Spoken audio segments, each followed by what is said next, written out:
Hi, everybody. I'm Carl Alto. I'm the managing director of the Joint Baltic American National Committee.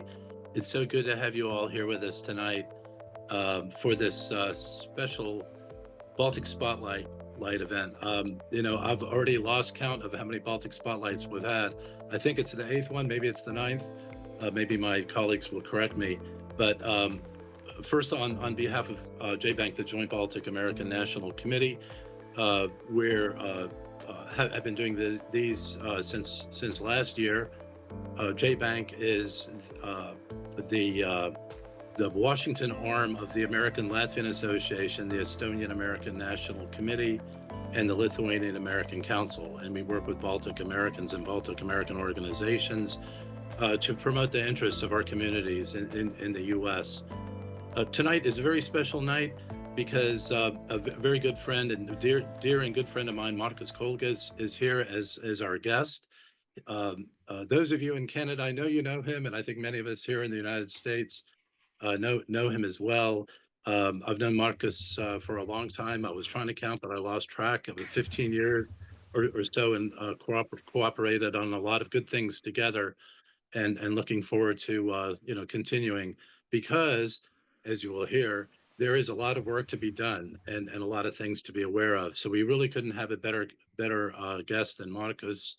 I wanted to thank my colleagues who are here tonight putting the show together, Lee Allen and Hindrek Berg, and Isikal Heike is here, who was with us also earlier. And everybody, enjoy yourself, take notes. Don't forget to take notes and ask questions. So that's all. Thank you very much, Marcus, again, and I'll hand it over to my colleague, Lee Allen.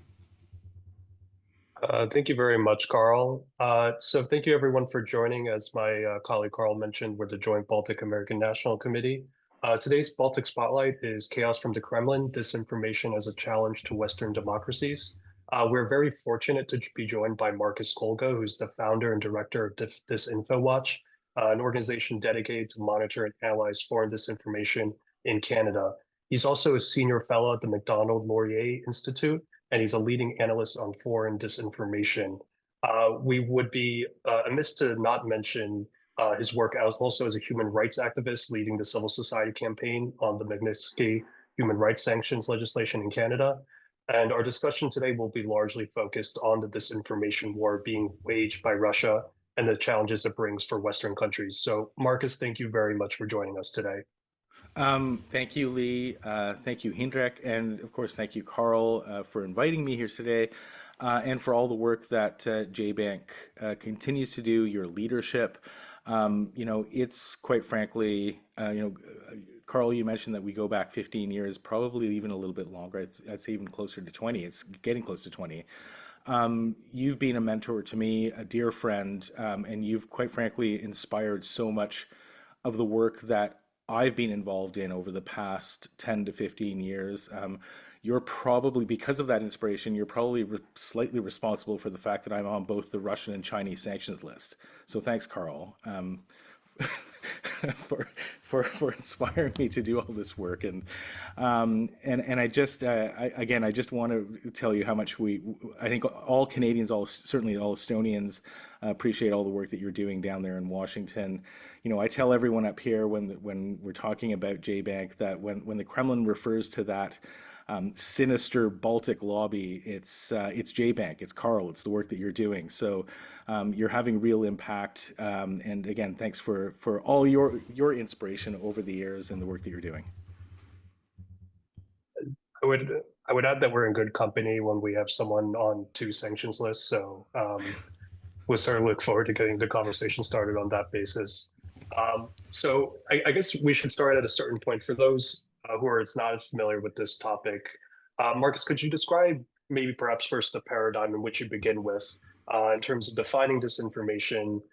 Do you differentiate that from misinformation and malinformation? How would you describe, I guess, today's operational definition? Yeah, great question, Lee. I mean, there's so many different definitions floating around. I mean, we've heard the term fake news. That's been around for quite some time. Disinformation is obviously one that's quite prominent.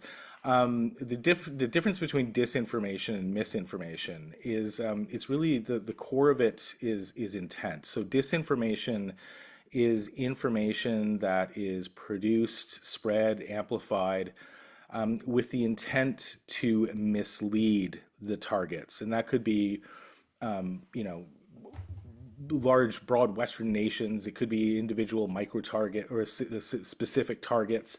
But the core of it is that disinformation is created with the intent to mislead. Misinformation is it could be just factually erroneous information that's spread out. It could, you know, there's no intent to mislead. It could be a factual error in a news report, something as innocent as that. And so the key there is that there's no intent to mislead. And so, you know, when we're looking at the information space, certainly in our work at Disinfo Watch, to try and detect for these sorts of information operations, what we're looking for is disinformation. And when foreign actors engage in this sort of activity, the term that we try to use here, at least in Canada, is that these foreign, usually authoritarian regimes, are weaponizing that information against us. So they're using disinformation to weaponize it against us, with the objective of manipulating public opinion, our understanding of the world around us, to undermine our democracies, to polarize us, and also to influence. The ultimate goal is to influence the outcome of any sort of democratic decision making, policy making, and such. And unfortunately, in the U.S., we're seeing some of those objectives being achieved, at least by Russia right now. So those are the primary terms that we use. And one of the other terms that I will also introduce is FIMI. This is foreign interference FIMI, foreign information manipulation and interference. FIMI. That was introduced by the European External Action Service a couple of years ago to sort of describe all of these sorts of information and influence operations targeting Western democracies. Very good. You just mentioned that the US is subject to these disinformation attacks. You recently wrote in the National Post, or the headline was that Putin is winning the war against democracy. I think, like many in the pro-transatlantic community, you were very concerned about the Trump-Zelensky meeting in late February, and what many would call a stunning propaganda victory for the Kremlin. What I would ask you is, how has Russian disinformation entered into the US governing elite? And is how Russian disinformation, in terms of how it's presented to governing elites versus to the masses, is there some differentiation in that regard? Yeah, that's an excellent question. And I've sort of been talking about that more in the Canadian context over the past couple of years and not so much in the US. But I think more broadly, I mean, these sorts of influence and information operations targeting whether it's government officials, media, people in the elites, and just I think North Americans in general, this is something that's been going on, quite frankly, for at least 80 to 90 years. It already started happening, at least here in Canada, in the 1930s. And we know this thanks to a GRU cipher clerk who was stationed at the Soviet embassy in Ottawa, a gentleman named Igor Guzenko, who decided one night in the winter of 1945 that he wasn't going to stick around. There was a rumor going around the embassy that the Ministry of Foreign Affairs in Moscow was going to recall him back to Moscow. He had a young family, and he thought he doesn't want to go back to Russia, back to Moscow, and he would prefer sticking around Canada. And so he knew that he couldn't just walk out the door and defect at that time, that the Canadians would probably give him back to the Soviets. So he decided that he needed to give the Canadians something that would motivate them to allow him and his family to stay in Canada. And so he He went one night through some top secret files that he had access to because he was the GRU cipher clerk in the embassy, and he stuffed all these secret documents under a shirt and walked out the door. It took some time to find someone in Ottawa that would take him seriously. He first went to the local newspaper, and they sort of just laughed him off, thought he was, perhaps, a little bit unstable, and didn't take him seriously. He went to the police with these files. They didn't take him seriously. They turned him away. He went to the government, to the Minister of Public Safety. He then got turned away from there as well. And it was about 3 to 4 nights later, when the embassy finally figured out what was going on, that they sent some agents to knock on his door in downtown Ottawa, his family's apartment. And I guess the ruckus just got so loud that the police were called to investigate. They found him in his family. They brought him in, and that's only then they started taking him seriously. But the documents that he had uncovered a pretty wide network, even for Canada at that time, of Russian assets working in Ottawa, in academia and media. In total, 24 people were arrested. This included a sitting member of parliament at the time, a number of journalists, a number of academics, and senior officials within the government. And the objective of those assets and of these operations in Canada was, according to the documents and according to Disinfo, was basically, it was to influence public opinion about the Soviet Union, about the Western Alliance, and it was also the operation was intended to have an impact to affect policymaking decisions in Ottawa at the time. So this was back in 1945, and so they had already been doing this sort of work in terms of trying to influence us, some 80 years ago. But on the U.S. side of things, I sort of started thinking about when this sort of these modern influence operations, when this started really becoming a problem.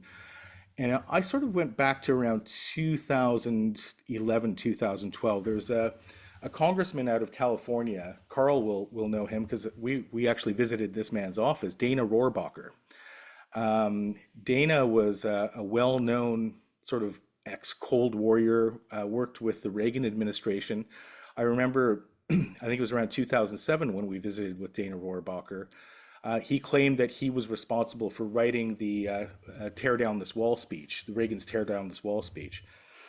And so I was really impressed, I think, when I was filming him for an interview for a documentary. And I was actually quite impressed by his credentials. He seemed like a pretty cool guy. He was a surfer.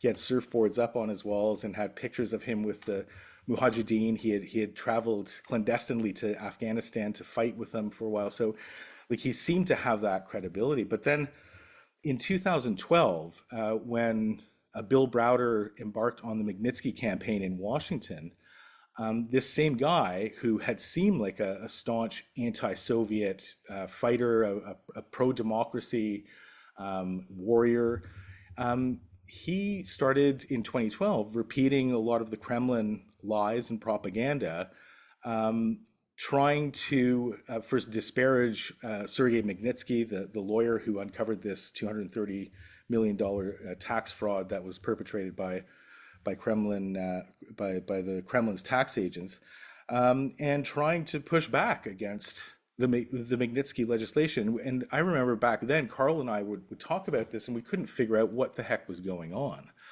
And we found out a little bit later that he had actually received, some evidence, but it was clearly disinformation about Sergei Magnitsky, about Bill Browder, when Dana Rohrabacher traveled to Moscow around 2013, 2014. And I think, people down in the States started noticing there was something funny going on. Now, we don't know why he started doing this. There's no evidence that he was necessarily getting paid. And this afternoon, I sort of tried to figure out now looking back, what it might have been. And I think that, Dana, there was some alignment with Vladimir Putin. He had met Vladimir Putin apparently, I guess in the early 2000s, and had a drinking competition and some arm wrestling match. So he had already met him earlier. and had admired him back then. But Dana himself, I guess, was rather he was anti-immigration. He was anti-LGBTQ. Sort of like a prototype of the MAGA sort of activist, already back in 2012.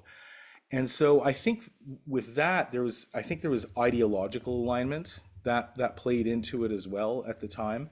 But this is where I think we really started seeing that the Kremlin, these influence operations really starting to have an impact on policy in Washington. Now, the Magnitsky legislation, as we all know, passed in 2012, and then Global Magnitsky passed, I think, a year or two after that. So it didn't have too much impact. But I think that may have been the first test for Russian influence operations, these serious ones, the modern ones that we're seeing now. And I think they've just sort of, clearly they've expanded. We know that the Kremlin is putting a lot of money into these operations, up to, $1.5, $1.6 billion a year, both information and influence operations. We know now from an FBI affidavit that was unsealed back in September of last year. We know what the objectives are. We know what some of the tactics are. Identifying influencers like Dana Rohrabacher would have been in 2012, 2013. They've identified these influencers, meaning the Kremlin has, and is monitoring what they do and is feeding information to them, and is clearly doing this quite effectively. And quite frankly, the fact that you have the President of the United States now sort of repeating some of these Kremlin narratives about Ukraine, I mean, that is a historic victory for Russian information influence operations. I mean, this is not anything I think that the Kremlin would have ever dreamed of before January. But here we are, and we just saw President Trump, unfortunately, repeat the same Russian lies yesterday, where he was speaking to press when he was meeting with the president of El Salvador, and said that President Zelensky shouldn't have started this war with Vladimir Putin. I mean, that's pure Kremlin disinformation, and it does represent a huge victory. So how did we get here? It's hard to say. I think it's money, it's resources, there's some ideological alignment. And I think the key thing here is that you need politicians who are willing to accept this sort of support. It doesn't necessarily have to, we're not talking about money or anything like that, but when, you have a foreign authoritarian regime that is, willing to offer political support, and you have domestic actors, elected officials, politicians who are willing to accept that support and exploit it, it's a toxic mixture. And that's where we're at in the U.S. And unfortunately here in Canada, we're seeing some of this creep up northward as well. It's a terrible situation. I guess to your story about Representative Rohrabacher, something that always intrigued me was learning about Soviet propaganda in the 60s. It seemed to be more on Marxist globalism, appealing to the disenfranchised through a far left ideology. And suddenly now we see Russian disinformation find homes within conservative circles in multiple countries. Yeah. You mentioned before some kinds of cultural alignments. But do you think, is there anything more to it outside of arm wrestling Putin and sharing some, let's say, anti-LGBTQA values? Yeah, look, I don't know. I think it varies case by case. We have a problem with the same sort of influence, certainly on the far left here in Canada as well. We have various different activists, journalists who continue to appear on RT, who continue to write for RT. We don't know whether these people are getting paid. What is motivating them to parrot some of those Russian disinformation and propaganda narratives? So it's hard to pin it down. I mean, we do know that RT was paying some U.S. far-right influencers and Canadians as well, at least has been alleged to do so, And we know this from a DOJ, U.S. Department of Justice indictment that was unsealed back in September of 2024 as well. I mean, the indictment identifies two RT employees, and I should mention that RT has been identified by the U.S. State Department and Canada's Global Affairs as being a significant arm of Russia's global intelligence operations. And so the indictment alleges that two RT employees were tasked by the Russian government to take 10 million US dollars to set up a media platform in the US.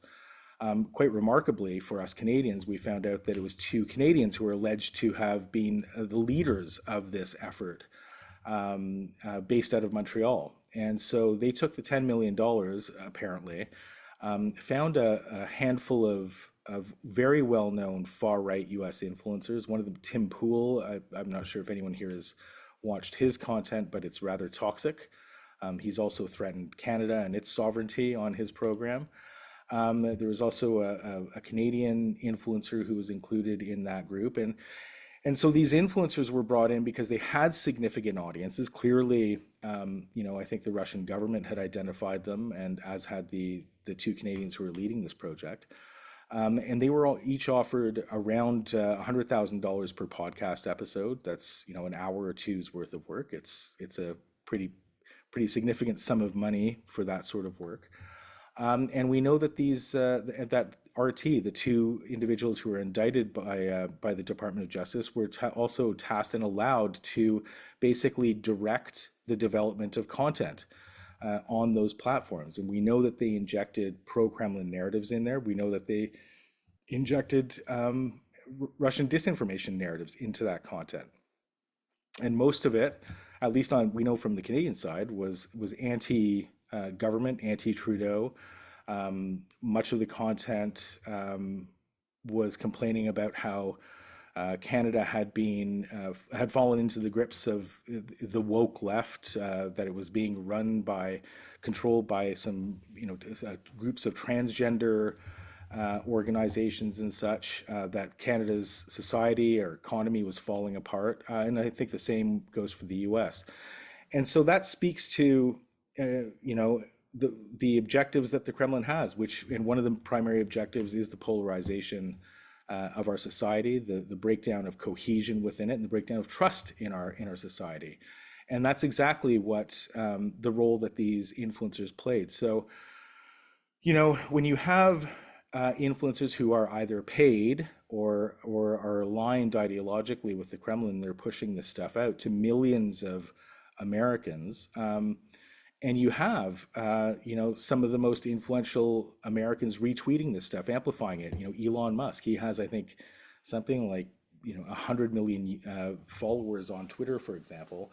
When you have people like that retweeting it, and you're a political candidate somewhere in, North Dakota, you don't need to be paid by the Russian government to amplify this stuff. If all of the information that you're getting in your echo chamber is basically of that same flavor, I mean, obviously it's going to impact your political views, and you're going to start repeating it. So, like I said, it's hard to say exactly where anyone is how anyone is getting influenced by this stuff. It's hard to say how President Trump is being influenced by this, whether it's the people around him who are being influenced directly by the Kremlin, by this army of podcasters or such, whether it's he himself who's being influenced, maybe he's watching some of these. It's hard to say, or whether someone's getting paid. We just don't know. And that's one of the biggest problems that we have right now, is not understanding exactly where all of this is coming from, and why elected officials are necessarily being influenced by them. Marcus, I would add that as someone who kind of grew up on YouTube News, unfortunately, these kind of commentaries are primary source of information for a lot of young men, especially for those influencers that you mentioned.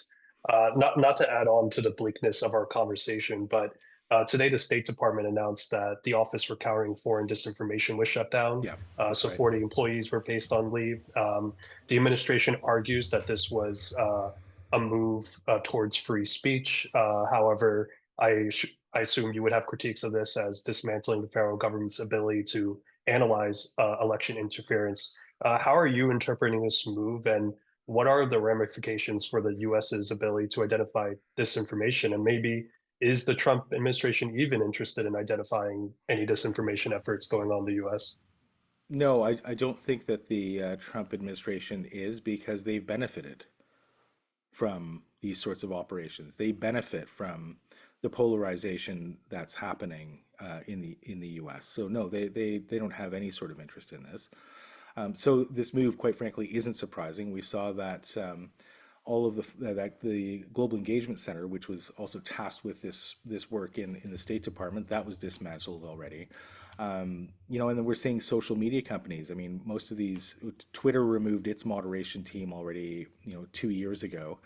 Facebook, after the inauguration, Zuckerberg announced that he would be removing the moderation team on his platform. So this is this dismantling of any sort of efforts to defend the integrity of our information space. They're crumbling all around us, quite frankly, and it's deeply concerning. So if we thought we were in trouble, you know, 6 to 12 months ago, I mean, things are only going to get worse. You know, the division and the polarization that we're seeing is only going to deepen and intensify.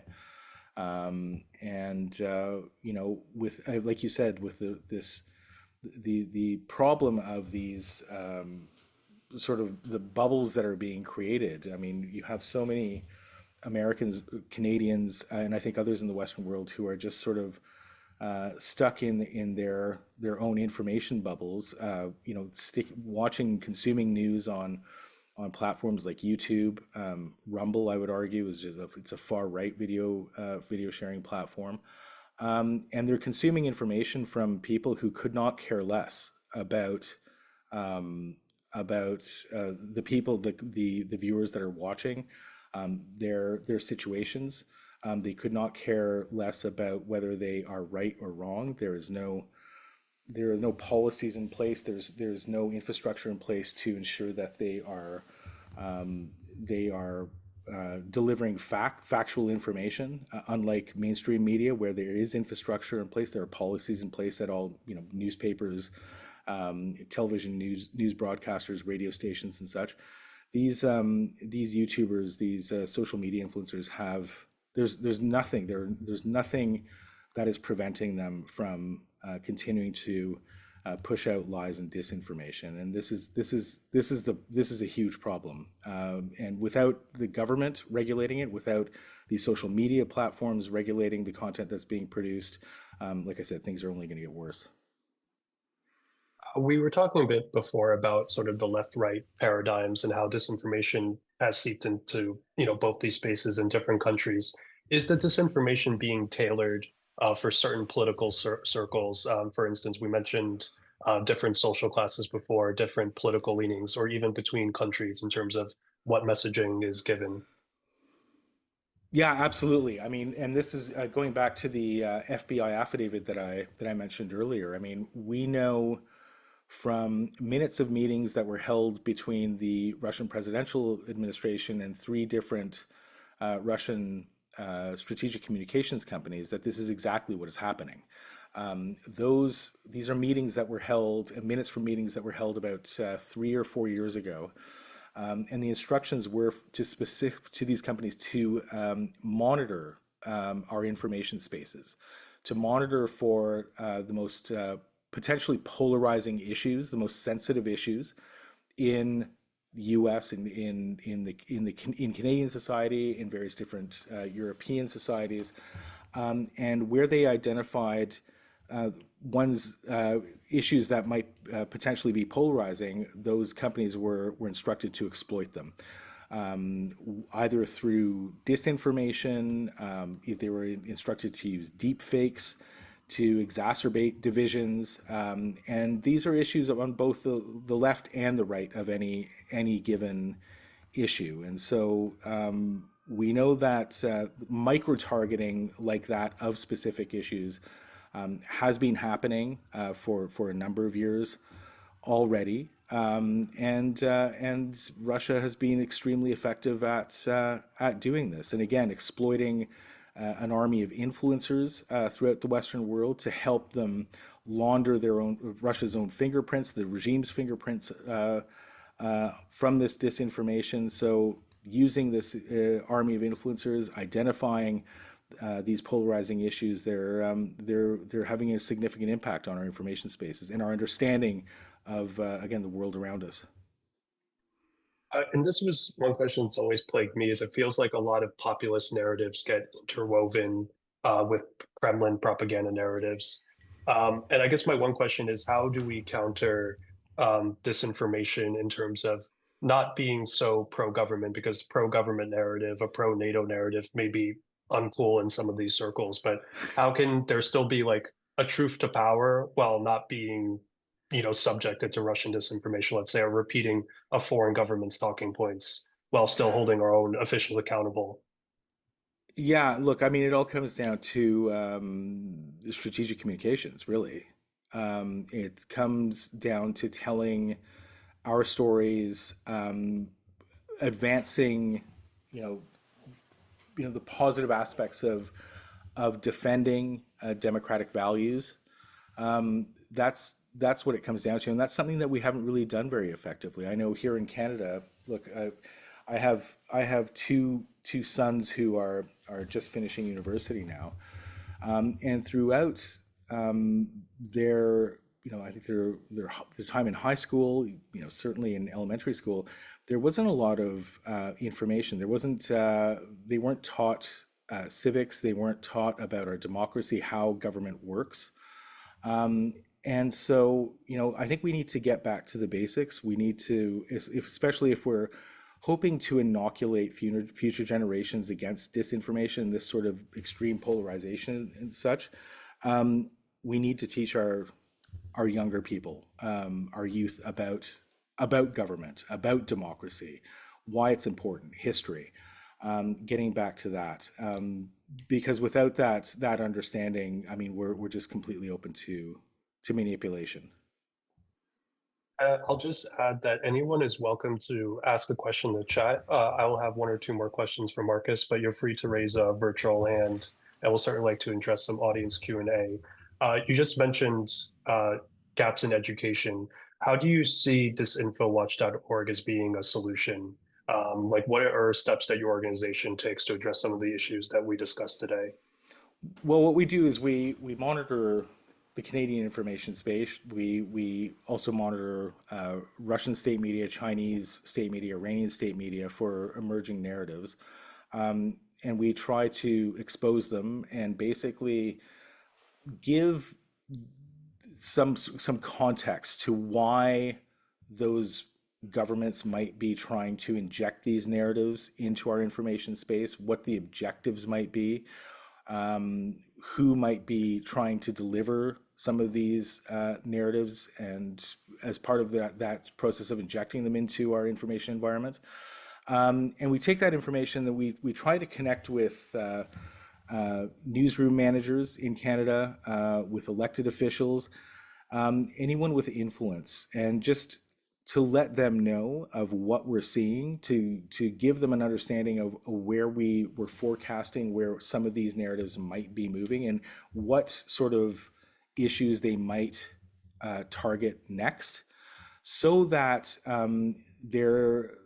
they have the understanding of what might be happening, so that they're first of all, they're not vulnerable to these narratives, but also that they don't inadvertently amplify them in the information space.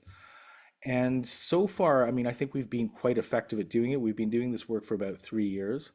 And there have been a number of cases where we've detected specific narratives quite early and have been able to sort of nip them in the bud. Whereas, some, whether it's elected officials, media, may have picked up on them, they didn't do that because we alerted them to them early enough. So far we've had some success, but this is just one aspect of fighting against foreign disinformation. It needs a much broader whole of society approach, whole of democracy approach. Again, we need to, make sure that our schools are teaching our children about disinformation. We need to make sure that they have the critical thinking skills to be able to consume information safely, especially given the nature of the information environment now. We need to be working with our governments to make sure that when we do detect these sorts of operations, that we hold those, especially those foreign governments, and those who are collaborating with them, that we hold them to account, that there's transparency. And most of all, at this moment, we need to make sure that that we're holding social media to account, because this is where so much of that information is floating about, and there's a real vulnerability there. And right now, we're at least looking down to the United States, there's a huge vulnerability there. Excellent. So we do have a few questions in the chat for you. The first couple are largely on, how can we respond to create a more resilient society? But Monica simply asks, what do you recommend that we do given the situation you're in? What can work? Monica also comments on fearing the ramifications for a long time. So I guess this might be pointing to what can everyday folks do to help combat this?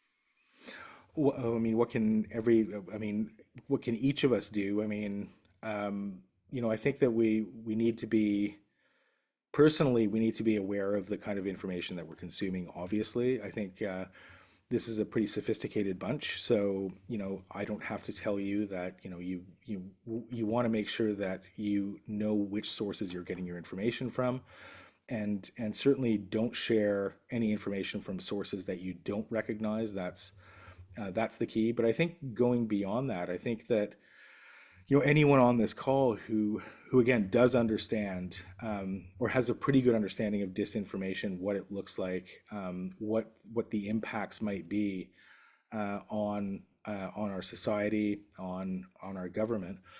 I think you talk to your friends, pick up the phone, call your local elected representative, have a conversation with them about your concerns. Try to direct them towards tools that might be useful in helping them understand this threat, what it looks like, how it might impact them and the world around them. Pick up a pen, write a letter to your local newspaper. If you still have a local newspaper, because we don't have a lot of them in Canada anymore. They've all sort of shut their doors, unfortunately. And that's another problem, is that there's a real gap. There's not much local information moving around. It's only in our larger cities where we have media at this point, and so there isn't a voice in a lot of cities and towns across Canada. But connecting with media is important. If you have that ability to talk to managers in newsrooms, that's really critical.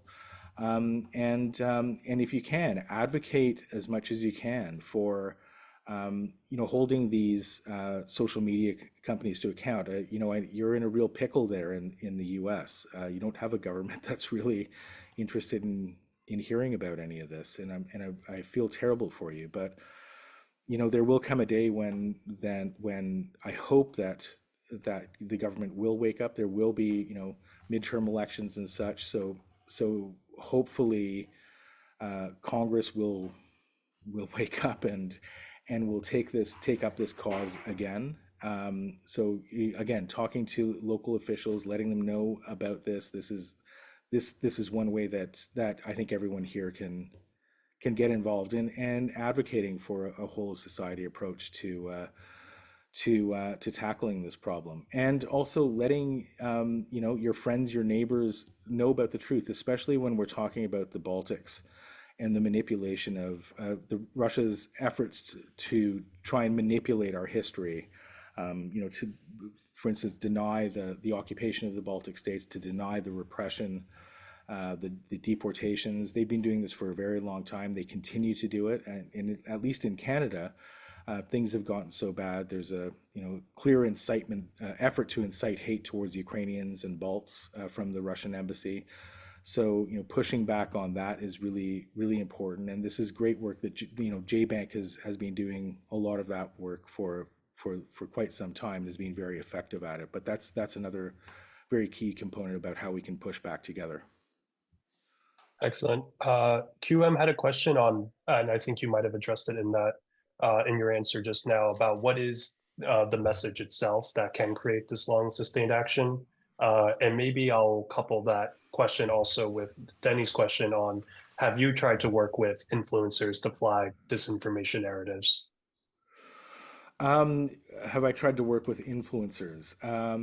Well, yeah, I mean, not social media influencers so much as folks in the media, you know, talking to those that have a voice, whether it's, you know, columnists and such, who I think are, you know, I don't think it's going to be a social media influencer necessarily who's going to have that impact. Could be, but like I said, yeah, I prefer speaking to journalists and columnists who do have an audience, and especially they have the ear of elected officials. So I think working with them is key. You know, the idea of working with influencers, I mean, it's something that we could be doing, but the problem is that the group of influencers that are working on the other side, meaning the ones that might be aligned with the Kremlin, the ones that are aligned with the far right, that group is just so much bigger than any group of influencers that are pushing back against it. And I haven't really identified effective influencers who are calling for moderation or for a more centrist and rational approach. Like I don't see those. I haven't seen those influencers. So if anyone knows of those types of influencers, please do let me know. I mean, I guess there are a few of them on American television, but you know, I don't see them having an impact or convincing those that have fallen down the rabbit hole and are watching Alex Jones 24/7. I just don't think there's any way of anyone connecting with those types of people. So yeah, I have not tried working with influencers. I will say though that there are some very good people. I wouldn't call them influencers, but sort of borderline influencers who are doing a bit of this work. One of them is a remarkable Finnish academic named Pekka Kaloniemi. He runs a website called Vatnik Soup, which is a very effective way of pushing back on those influencers that are amplifying Kremlin narratives. So Vatnik Soup, what it is, it's a website essentially that lists individual influencers who have a record of aligning with the Kremlin and parroting Kremlin narratives. They're all listed on that site. They're listed by country as well. And so I would urge all of you to go and check out the site, vatniksoup.com. There are a lot of Americans on there. There are also about a dozen Canadians and others from various different countries. I think there's some Estonians, Latvians, Lithuanian, Kremlin-aligned influencers that are on there too. So that's a great way of pushing back against the influencers and raising awareness of the site so that, you know, media in the US, media in Canada, elsewhere in the Western world, if they're ever reporting on, you know, Russian-related issues, Baltic-related issues, if they ever want to check up on who they're interviewing and their background, it's a great resource for them to do that. Excellent. I would offer, if anyone wants to ask a verbal question, they're free to raise a virtual or emoji hand, and we'll alternate with the chat and vocal questions. Our colleague Heikki asked about how do you think European states could step up in their counter disinformation efforts? I don't know if you could speak to, you know, what the European approach is to disinformation, if you see any flaws in their approaches. No, I think the Europeans are doing a much better job than we are. They have within the External Action Service, there's an organization called EU versus Disinfo, which has been around since 2014, 2015, I want to say. You know, they served as the inspiration for Disinfo Watch in Canada. So basically they have a team that monitors the European information space, Russian language information space. And when they identify a narrative or a story that could have significant impact in any European country, they basically expose it, they analyze it, and add it to their database, and then they have weekly reports about the sort of things that they're seeing. So they're doing that work extremely well. Europe also has adopted legislation called the Digital Services Act. This is a piece of legislation that basically demands transparency from all social media companies. If there's a piece of content that is identified to have done or potential to do harm in any Western or in any European country, and the social media company is asked to remove that piece of content or to moderate their platform to make sure that the algorithms are adjusted to suppress that sort of that's the disinformation content.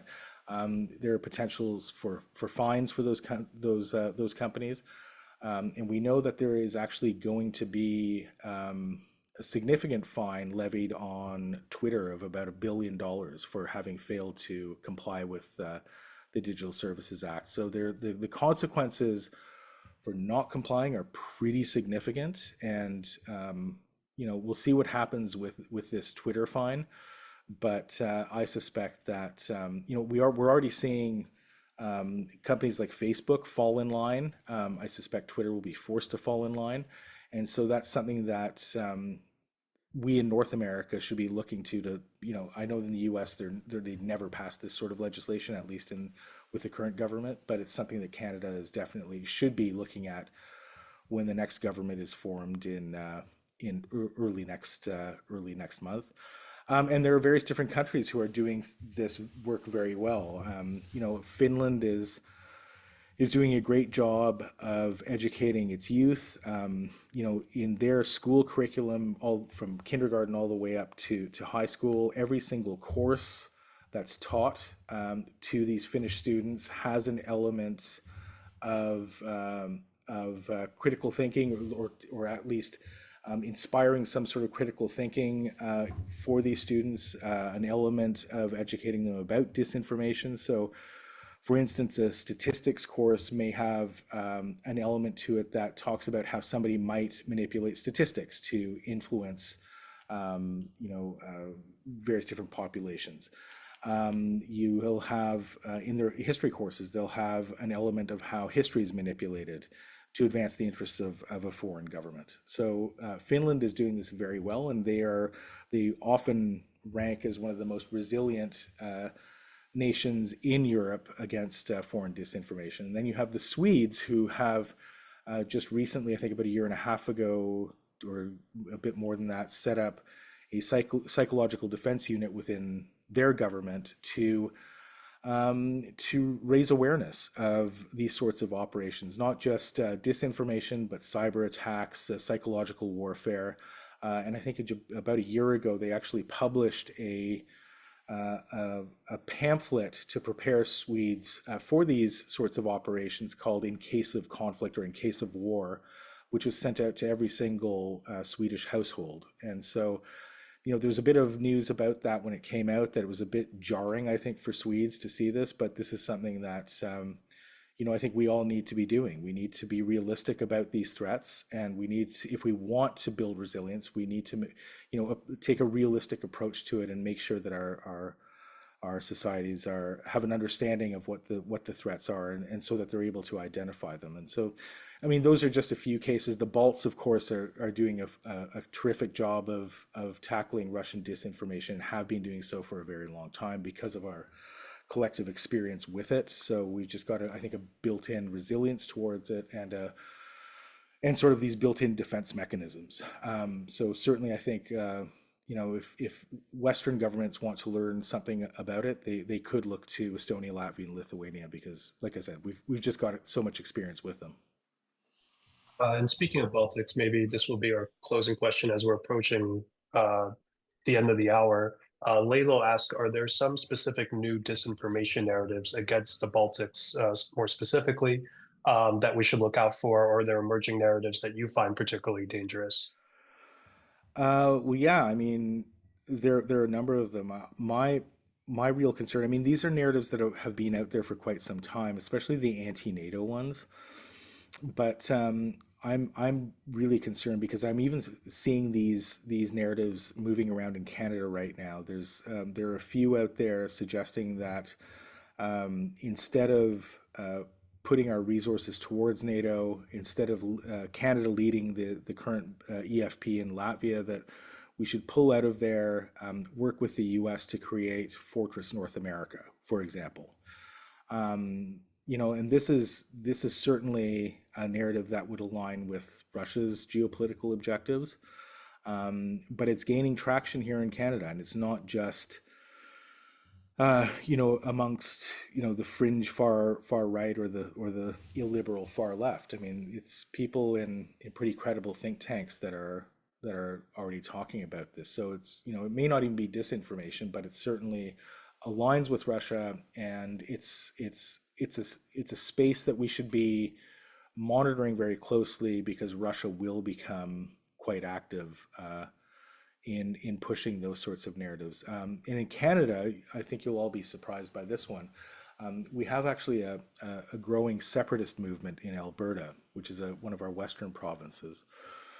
Back in 2019, during those elections, we detected Russian state media, specifically Sputnik, who took a real interest in giving an international platform for some of these separatists. I mean, it was a tiny fringe movement back then. But Sputnik, obviously, there was somebody in Moscow who identified this tiny group that was calling for the separation of Alberta from Canada, and they put Sputnik on it. And Sputnik published a series of articles, which were then they were used by these fringe separatists to claim some legitimacy for their movement, thanks to Sputnik. And we're currently in an election now. Election day is about a week and a half away, but this same separatist movement has sort of popped up its head again, and we're seeing Russian state media again amplify a lot of those voices. And so, at least here in Canada, there's some concern about how Russia might be aiding those separatists after the election in the coming months, because they're all claiming, the separatists are claiming, that if the Liberals win this next election, that was of course Justin Trudeau's party, that they are going to try and hold some sort of a referendum, which no one's even sure if that's legal or not at this point. It probably isn't, but they're claiming that they're going to do that, and there may be a push towards Alberta leaving Canada, and it appears that movement is gaining steam in the polls in Alberta, unfortunately. So those are just two things that immediately here in Canada and for the Balts that I'm looking at. I mean, I think if you told someone in the 90s that it's Alberta Canadians need to worry about, not Quebec, it would be certainly quite a mind blow. But Marcus, I just wanted to thank you very much for your expertise and for your insights. And I just wanted to also thank everyone else in the audience for joining us today and for your everyone's insightful questions.